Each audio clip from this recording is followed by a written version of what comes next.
Not in the Brochure by Katy Haye. The brochure had made the resort out to be largely paradisical. Jessa understood marketing. She knew the description was an exaggeration. But she hadn't expected the place to be so completely different from what she'd been led to expect. She'd booked a holiday to relax, and instead found herself dodging the large number of itinerant wizards who cluttered the otherwise picturesque streets, begging for change and threatening to curse anyone who walked past without making a donation.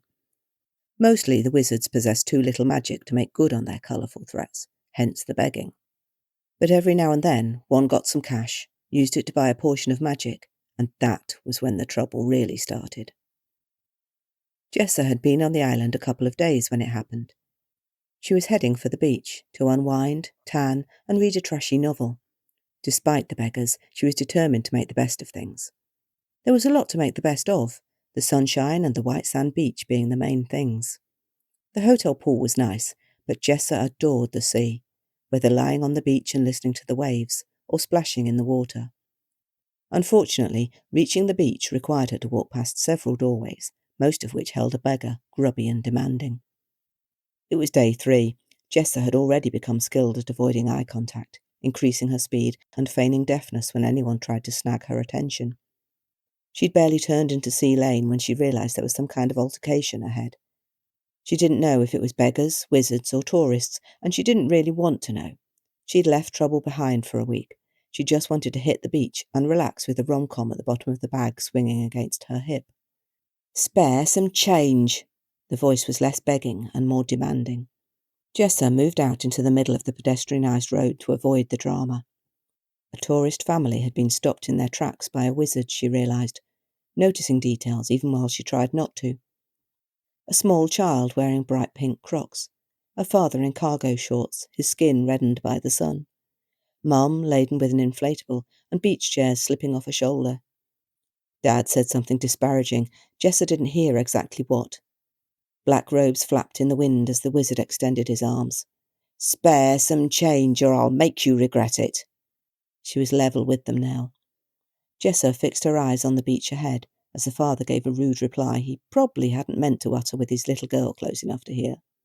The words were cut off by an unmistakable crash of magic that lifted the hairs on Jessa's forearms. A moment of utter silence followed, broken 2 steps later by a scream. Time slowed. Jessa wondered whether she could pretend not to be a part of whatever it was that had just happened. Her feet continued to carry her away, but ingrained training meant she was already slowing, turning. A higher pitch broke through the hubbub, the child sobbing. Jessa turned fully and stopped, evaluating the scene properly. Magic still sparked on the fingertips of the wizard, who stood, breathing hard, puffed up angrily in front of the... Oh my! The screaming was coming from tourist Mum, no doubt because tourist Dad had been transformed into a pig, pink skin, bristly hair, curly tail and all. The little girl, Jessa noticed that her father's new skin was almost exactly the same colour as her Crocs, continued to sob, her narrow shoulders shaking. The wizard stood tall, hands still raised, almost quivering with whatever fury had driven him to unleash his hard-earned magic. "I warned you," he snarled, "and there was no need for that." Mum was too busy screaming to pay any real attention to either her spouse or her child. Jessa sighed and knew the beach would have to wait. Backtracking, she crouched beside the child. "Don't worry, this man just played a trick on your daddy. He'll be back soon." The child hiccuped and blinked at Jessa. "He turned my dada into a pig." "I see that," Jessa nodded gravely, "and he can turn him right back." She'd spoken loudly enough to be overheard, and wasn't surprised by the snarled response. "I'll do no such thing," spat by the furious tatty-cloaked wizard. Jessa rose, stepping slightly in front of the little girl, since who knew what the wizard might try next. He was clearly not encumbered by a surfeit of sense. She looked the grimy man up and down. "I'm sorry for the situation you find yourself in, but it's not this man's fault," she gestured at the pig.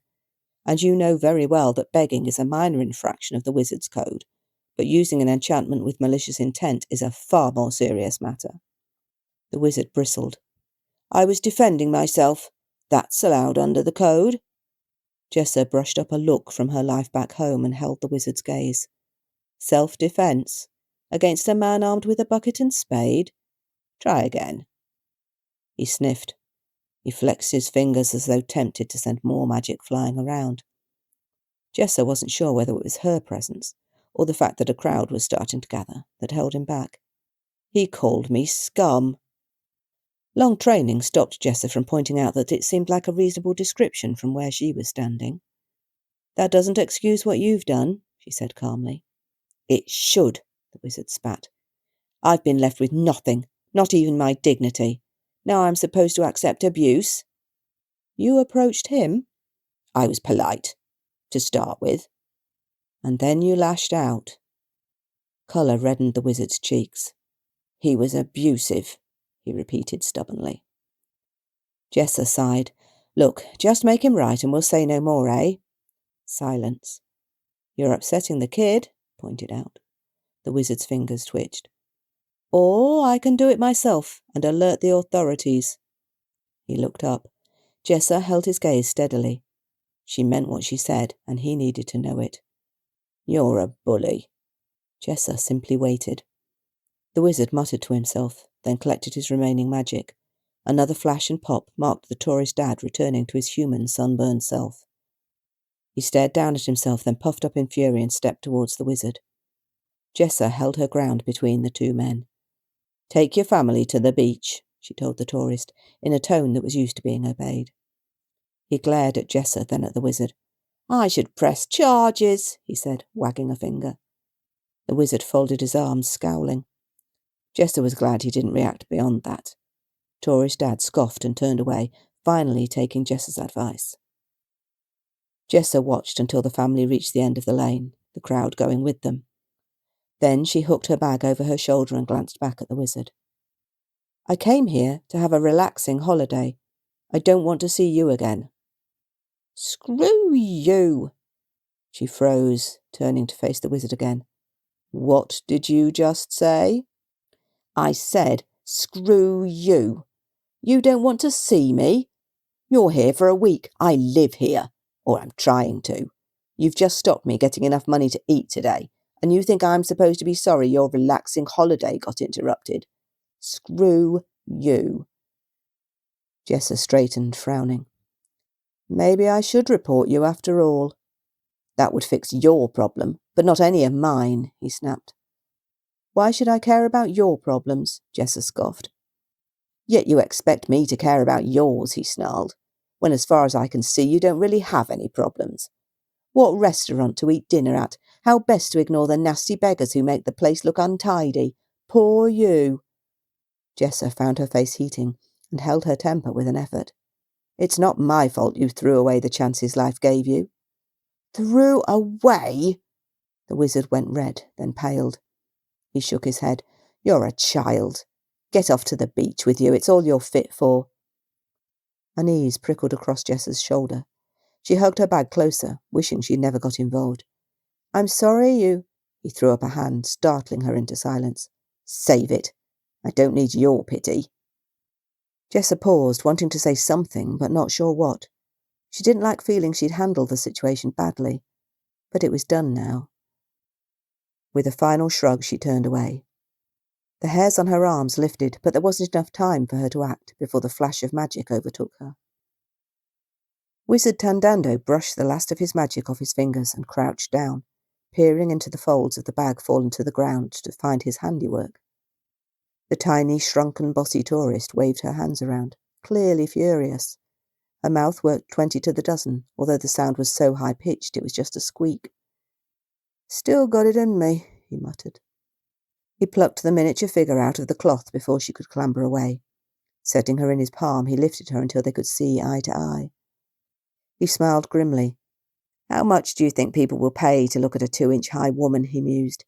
That's impressive magic. Looks like I've found a way to make enough to eat today after all.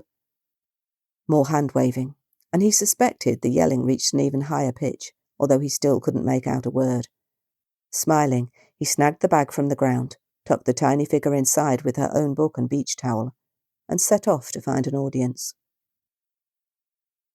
That was Not in the Brochure by Katy Haye. If you want more stories, please hit like and subscribe, and you'll be notified when a new video is posted up. Thanks for listening.